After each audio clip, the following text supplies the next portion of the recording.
I was 27 when my parents decided to ruin my life. I wish I could say that came out of nowhere, that it was some wild twist in an otherwise normal family dynamic. But the truth is, the signs were always there. You don't just wake up one morning and sabotage your own kid's life unless something's been broken for a long time. My name's Bradley, and I grew up in a house where success wasn't something to be celebrated. It was something to be resented, especially if it wasn't theirs. My dad, Mark, was the kind of guy who measured manhood by how loudly you could shout someone down in an argument. He was a high school football star who never made it past his hometown, and he wore that like a badge of honor, like the world had cheated him out of something. My mom, Karen, yes, unfortunately, that's actually her name, played the loyal wife role to the point of absurdity. She acted like my dad's word was gospel, even when he was spewing nonsense. They were the kind of parents who believed respect was owed, not earned. And if you ever dared to question their authority, well, let's just say you were getting too big for your britches. Growing up, I learned early that praise was a scarce currency in our house. You didn't get a good job for bringing home straight A's. You got a reminder that plenty of kids do that, and a question about why I hadn't taken on more extracurriculars. When I landed my first job in high school working weekends at a local hardware store, I used to be proud walking in the front door with my little envelope of cash. My dad would barely look up from the TV. "Hope you didn't screw up the register again," he'd mutter, half joking, half not. And if my younger brother Jason, 4 years younger, lazier, and with a magical talent for avoiding responsibility, got a C on a math test, they'd take him out for ice cream because he tried his best. Still, I wasn't a victim. I worked hard, I kept my head down, and I used every inch of distance I could create to build a life outside their shadow. I went to college on scholarship, no help from them, and graduated with honors in business administration. By the time I was 25, I'd landed a management job at a mid-sized logistics company. Nothing flashy, but the pay was solid, the team respected me, and I had a corner office with a window that overlooked the river. I even got to fly out for conferences a few times a year. For the first time in my life, I felt like I was building something of my own, something they couldn't touch. Of course, I made the mistake of telling them. It started with small things, as it always does. My mom would call me and make snide little comments like, "Must be nice to sit in an office all day while real people do the hard work." Or she'd ask if I was dating anyone, or are the women up there too high maintenance for you now? My dad, meanwhile, would scoff at everything I told him. When I mentioned I got a small bonus for leading a new project, he said, "You should be giving that to us. We raised you, after all." It was like any success I had was an insult to them, a reminder that I'd left them behind. But the real turning point came when Jason, remember him, crashed his car into a pole while driving under the influence. My parents didn't punish him. They didn't even seem mad. They were just upset that the insurance wouldn't cover the full damage. So they called me. "Bradley," my mom said sweetly, "your brother's in a tough spot. You know he's still trying to find his footing, and we just thought, since you're doing so well, maybe you could spot him a few thousand, just to help him get another car." "No," I said flatly. "I'm not paying for his screw-up." There was a long pause. Then my dad got on the phone. "You think you're better than us now, huh? Sitting up in your glass tower? You wouldn't have any of that without us." I could have hung up. I probably should have. But I didn't. I was tired. Tired of pretending we were a normal family. Tired of biting my tongue every time they tried to drag me back down. "You didn't help me get any of this," I told him. "You've done nothing but belittle me since I was a kid. So no, I'm not giving you money. And if this is how these conversations are going to go, maybe we shouldn't have them anymore." I hung up. And for a while, it was quiet. A month passed. Then 2. No calls. No texts. No random guilt-tripping voicemails from my mom. I thought maybe, just maybe, they'd gotten the message. That maybe we could finally start over as distant relatives who politely wished each other happy birthdays and kept the conversation shallow. But that would have been too easy. The next time I heard from them wasn't a phone call.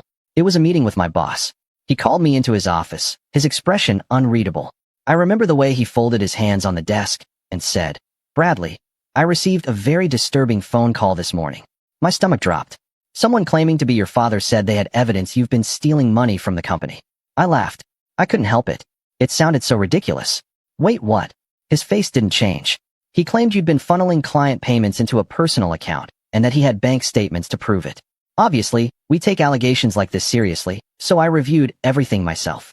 I didn't find anything. Yet, but before I could even respond, your mother called too.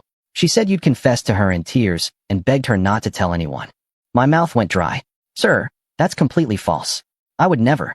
"I want to believe you," he said quietly. "But the board has been alerted. There's going to be an audit. In the meantime, we have to suspend you. Effective immediately." I didn't even hear the rest.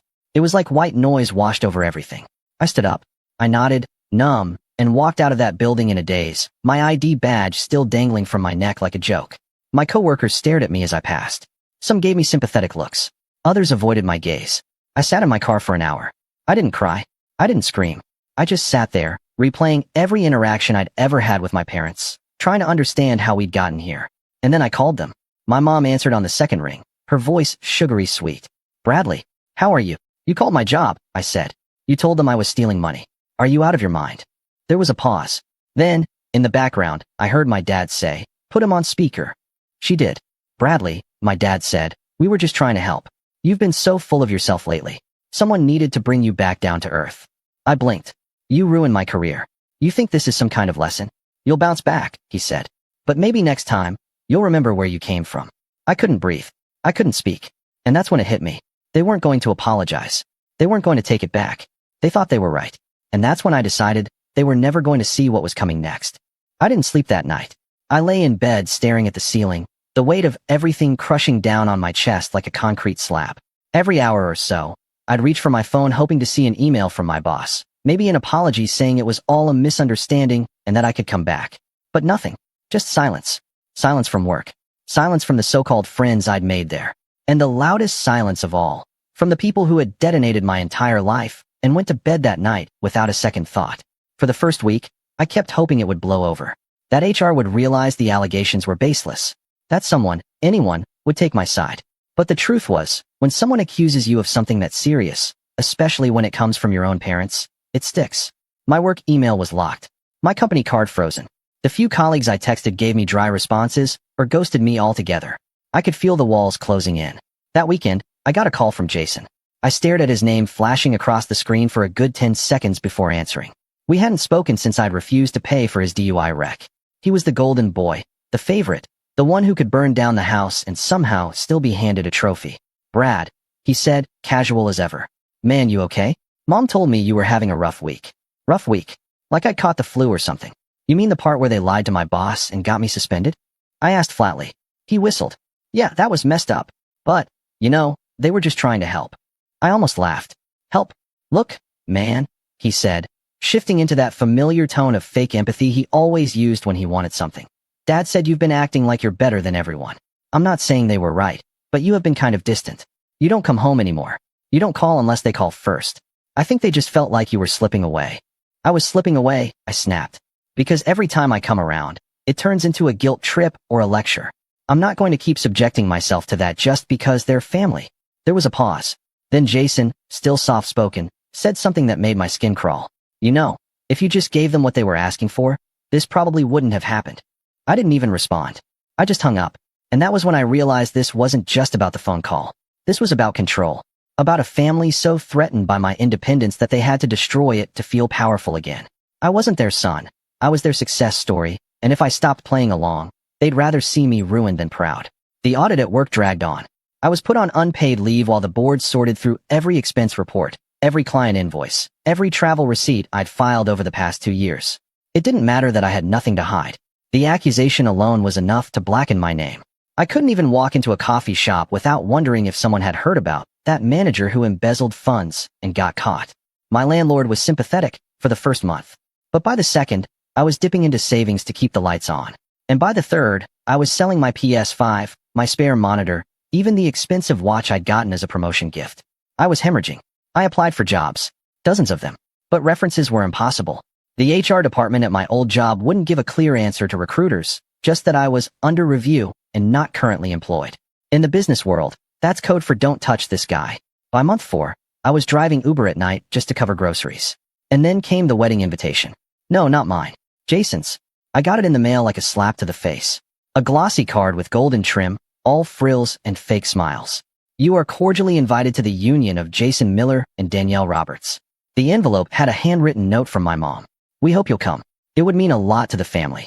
I stared at it for 10 minutes before dropping it in the trash. The irony was almost poetic. Jason, who still lived at home, who'd never held a job for more than 6 months, who blamed everyone else when things went wrong. He was moving forward. Getting married. Celebrated. And I was a pariah, the black sheep, the accused. But here's the part that really broke me. 3 days later, I got a voicemail from my mom. "Bradley," she said, her voice syrupy sweet. "We were thinking it might be best if you didn't come to the wedding. just to keep the peace. You understand, right? Jason's boss will be there, and we don't want any awkwardness. I didn't throw my phone, though I wanted to. I sat there in the dark, my hands shaking, listening to that message over and over. We don't want any awkwardness. Like I was the one causing problems.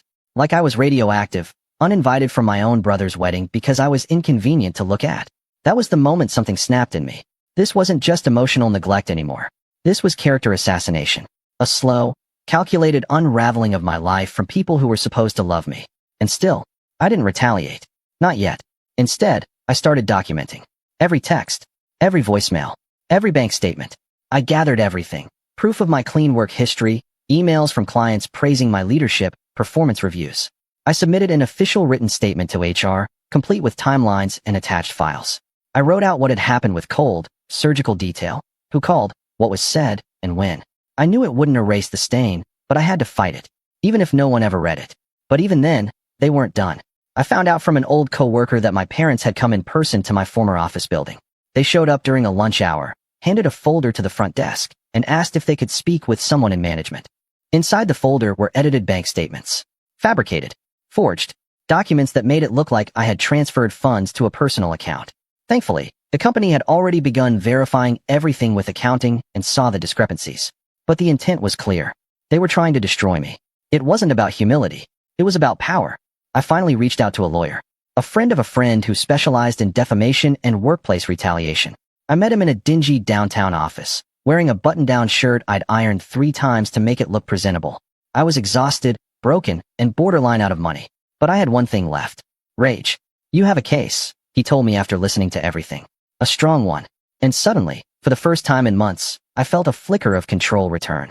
But before I could even file the suit, there was one more betrayal waiting for me. It was a Thursday afternoon.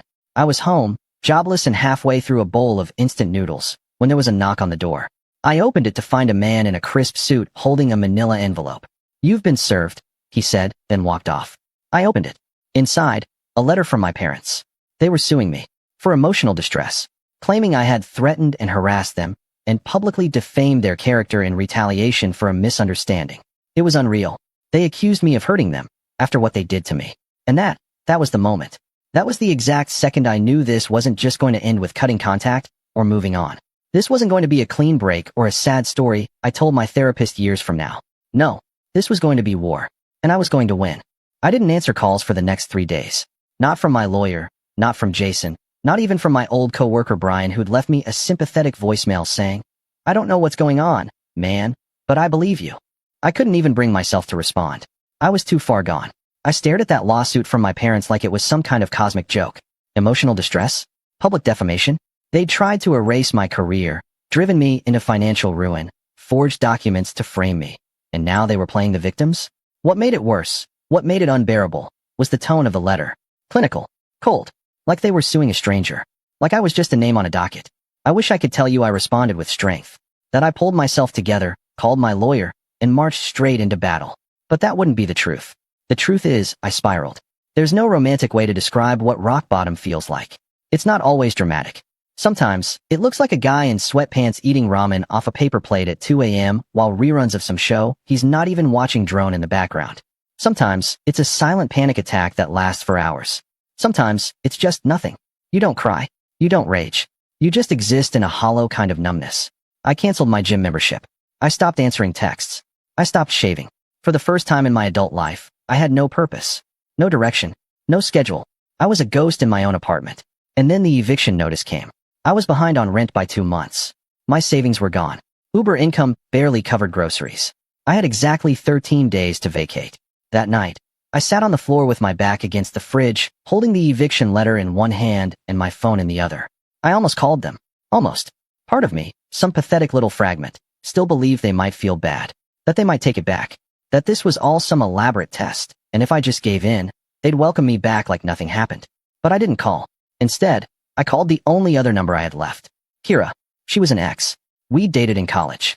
She was the first person who really saw me. The first person who told me I could be more than the people who raised me. We broke up because life took us in different directions, but we stayed on friendly terms. She lived about an hour away, and I knew she had a guest room. I didn't expect her to say yes. Honestly, I expected her to hang up after I explained what had happened. But she didn't. She listened. Every word. And when I finally ran out of things to say, she just asked one question. Do you want to sleep on the couch or the guest bed? I broke down. That weekend, I packed everything I could fit into 2 suitcases and a couple of trash bags. I left the rest. My lease was up in a week anyway, and there wasn't anything left to hold on to. I took one last look at that apartment, my first place on my own, the place I'd celebrated promotions, hosted game nights, built a life, and walked away. Kira welcomed me in without fanfare. No pity, no judgment. Just a quiet house, a clean bed, and a little folded towel on the nightstand. She didn't ask me to explain anything again. She just let me breathe. The first week, I barely left the room. I slept. I read. I stared at the ceiling. Kira would knock sometimes, leave tea or snacks by the door, but never pushed. Slowly, I started to come out of the fog. I started going for walks. I helped with dishes. I offered to mow her lawn, which turned into a weekly routine. And one day, she walked into the kitchen and found me sketching something on a napkin. What's that? She asked. I didn't even look up. Business plan. She sat down across from me. You starting a company? Thinking about it, I said. Something small. Consulting. I still know the industry. I still have contacts. Maybe not corporate ones, but mid-level teams, logistics, warehouse analytics, inventory efficiency. I could help startups streamline their supply chains, run leaner. Maybe even remotely. She nodded. You'd be great at that. I looked up at her. You really think so? She didn't hesitate. I know so. That night, I opened my laptop for the first time in weeks. At first, it was slow. I started with a Google document, then a spreadsheet, then a list of potential clients. I reached out to a few people I used to work with, quietly, cautiously, just to feel things out. A former vendor I'd worked with messaged back, enthusiastic and supportive. He said he'd been looking for someone just like me to help revamp his inventory system. We hopped on a Zoom call. I walked him through a few fixes for free. He insisted on paying me. Said I saved him $2,000 in just an hour. That night, I built a logo. Nothing fancy. Just my name, clean font, and a tagline. Clarity. Efficiency. Results. By the end of the month, I had 3 paying clients. I wasn't rich. I wasn't even stable. But I had momentum. And something else happened, too. I started talking to my lawyer again. He was patient, methodical. He walked me through the process, what we needed to prove, what documents to gather, what testimony to prepare. We filed a counter to my parents' ridiculous lawsuit, and he assured me we had a far stronger case. I wasn't just defending myself anymore. I was going on the offensive. We filed for defamation, malicious interference, and emotional damages. And the best part? We subpoenaed phone records, emails, and financial statements. Every lie they told would have to be defended under oath. Meanwhile, I kept working. Kira helped me design a website. I joined freelancer groups. I started getting referrals. Word spread. I offered results, not fluff. No bloated proposals, no unnecessary jargon. Just clean, efficient systems that saved small businesses money. I became the guy they called when things were messy and margins were tight. I moved out after 4 months. Rented a small apartment near Kira's place. Nothing fancy, 1 bedroom, old carpet, weird stain on the ceiling. But it was mine. I bought a secondhand desk, set up a corner workspace, and taped my logo to the wall above it. Clarity. Efficiency. Results. 6 months after rock bottom, I had 12 clients, a functioning business, and enough cash flow to pay myself a modest salary. But I hadn't forgotten. Not the phone call. Not the laughter in my dad's voice. Not the voicemail from my mom telling me I wasn't welcome at my own brother's wedding. And definitely not the forged documents. My lawyer called me one afternoon while I was working on a logistics blueprint. Bradley, he said, voice calm. Their case is unraveling. We got the call recordings. I froze. Call recordings? Your former employer records incoming calls. Not all of them, but some. They had the original conversation between your father and the HR desk. He introduced himself as a whistleblower and claimed you had confessed to him. But more importantly, he paused, he laughs at the end of the call. Says, that ought to take him down a peg. My heart thudded. It wasn't just vindication. It was proof. Proof that they'd done this with intent. That they weren't trying to help. That they wanted me to fall. We also got confirmation that the edited bank statements came from a printer in their home, my lawyer added. One of your former coworkers recognized the formatting. We traced it back. It's enough for a criminal investigation if you want to go that route. I didn't answer right away. I looked around my apartment. The desk. The logo. The schedule I'd built. The stack of client folders on my bookshelf. I had built a life from nothing. And now, I had the power to end the people who tried to erase me. But not yet. No. I wasn't done setting the stage. Because the next step wasn't just legal. It was personal. And I had one final card to play. The day I decided to go through with it, the sky was gray, like the universe itself was holding its breath. I was sitting in my apartment, still modest, still a little cramped, but now filled with the quiet hum of purpose. My laptop buzzed beside me, a fresh contract sitting in my inbox from a new client across the state. It had taken months of slow, painful rebuilding, but I was finally out of the hole they'd dug for me.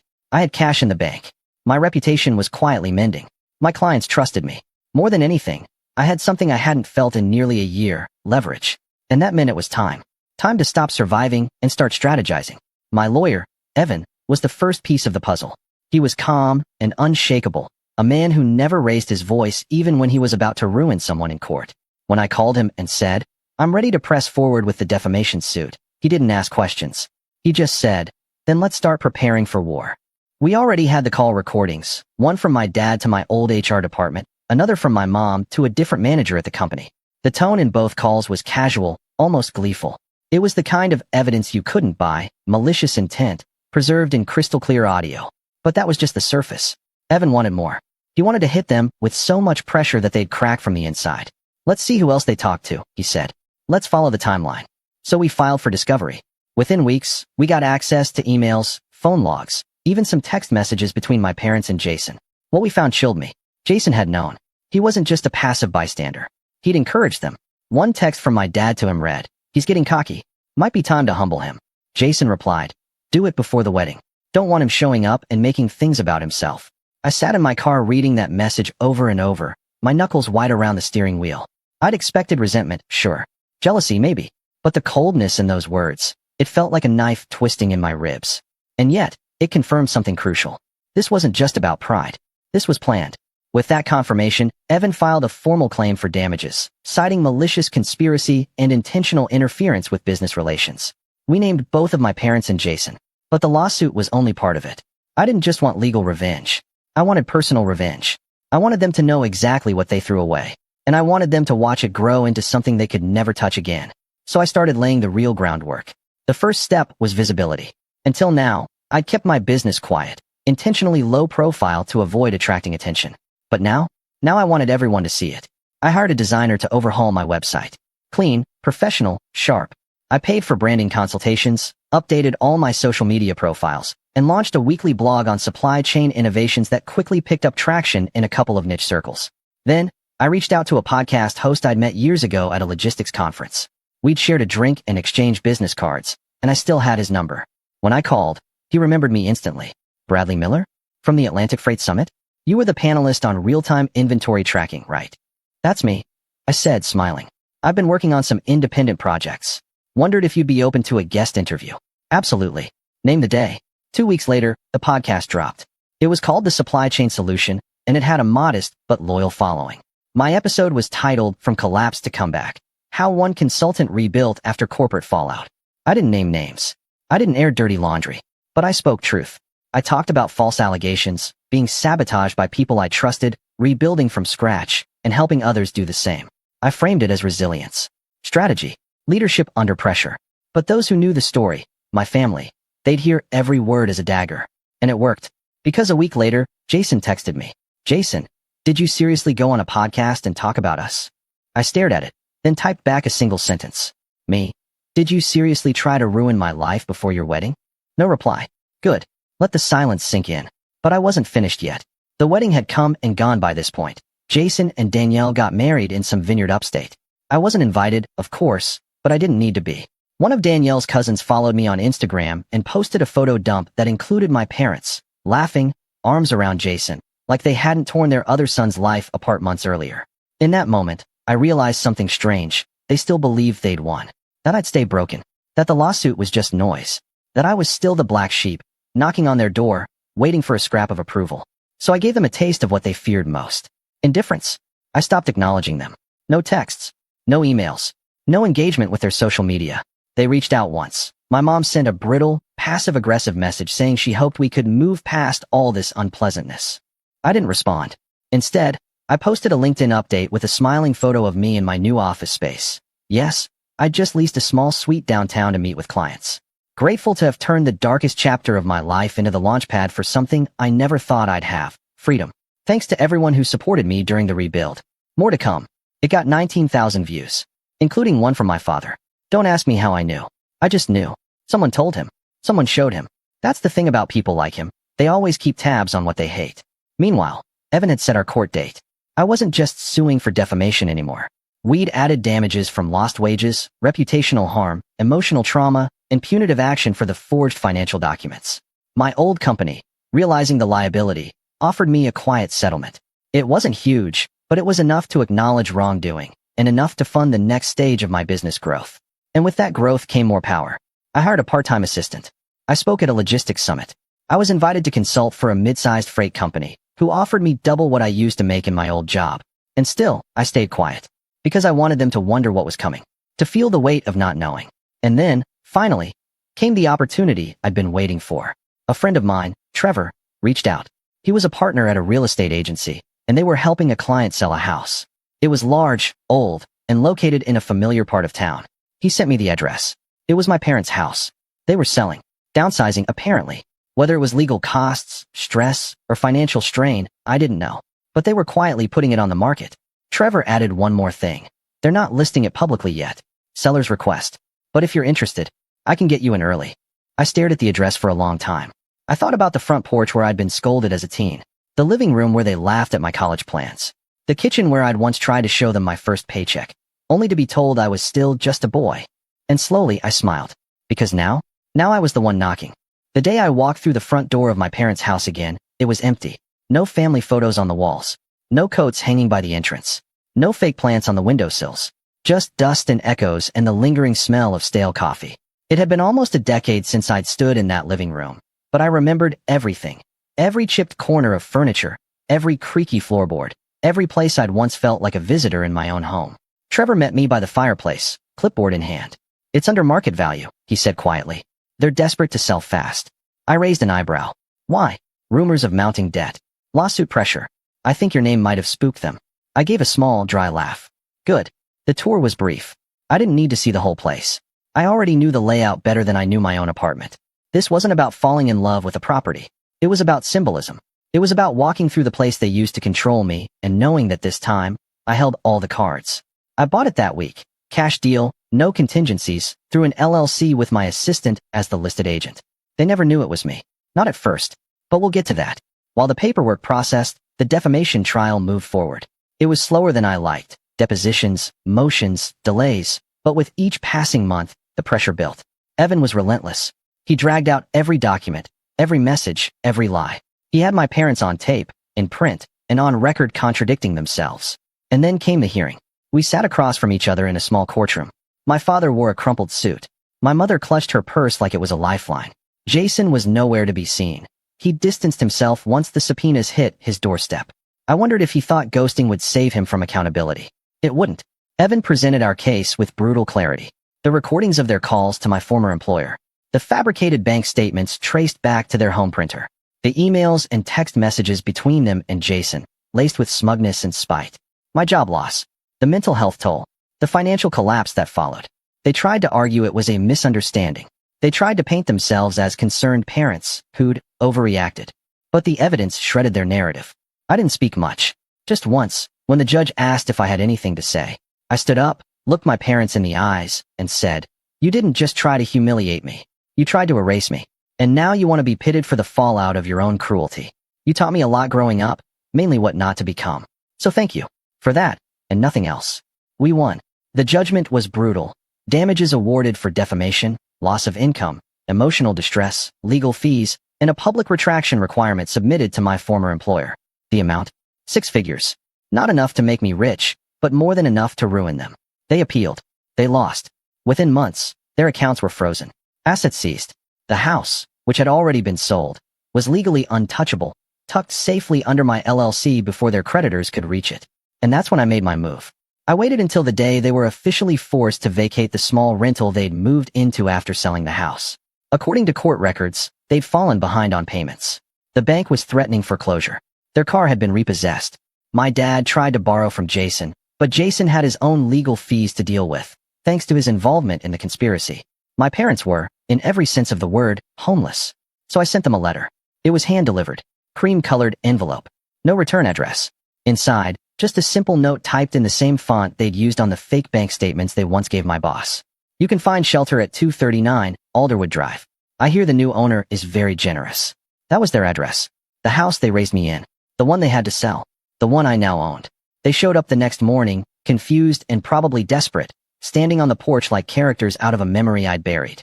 My father banged on the door, while my mother looked around like she couldn't believe she wasn't dreaming. I waited 5 minutes before opening it. The look on their faces when they saw me standing there? Perfect.